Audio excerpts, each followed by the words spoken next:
On Oui, écoute. absolument. L'armée régulière iranienne vient de publier un communiqué pour revendiquer avoir abattu un second avion, un avion A-10 dans la région du détroit d'Ormuz. Alors si cela est confirmé effectivement par la partie américaine, ça serait un second succès aujourd'hui, puisque l'armée régulière iranienne affirme que ce second avion A-10 dont on connaissait la formation.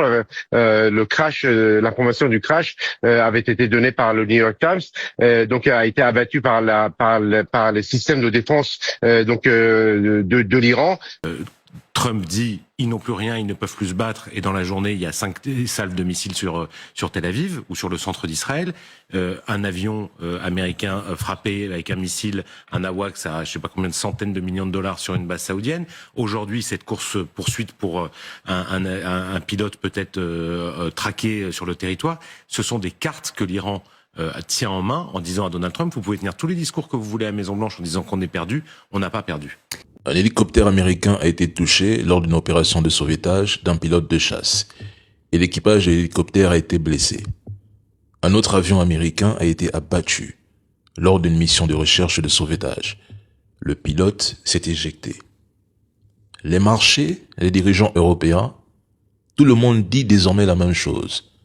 Cela fait 32 jours que Trump répète son discours de victoire et 32 jours que les faits démontrent qu'il ne contrôle rien. Il détruit un pont, publie l'image et jubile avec ses trolls.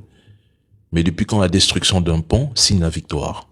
Il affirme que l'Iran n'a plus les moyens de menacer ses avions. Mais dans le même temps, la défense aérienne iranienne abat plusieurs appareils en une seule journée.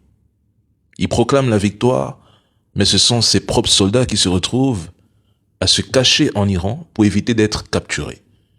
L'idée d'avoir réussi un changement de régime est démentie par le remplacement d'un Khamenei par un Khamenei. La plupart des hauts échelons politiques restent intacts, tandis que le pouvoir s'est tourné vers des personnalités militaires plus radicales. À un moment donné, qui croit encore Donald Trump?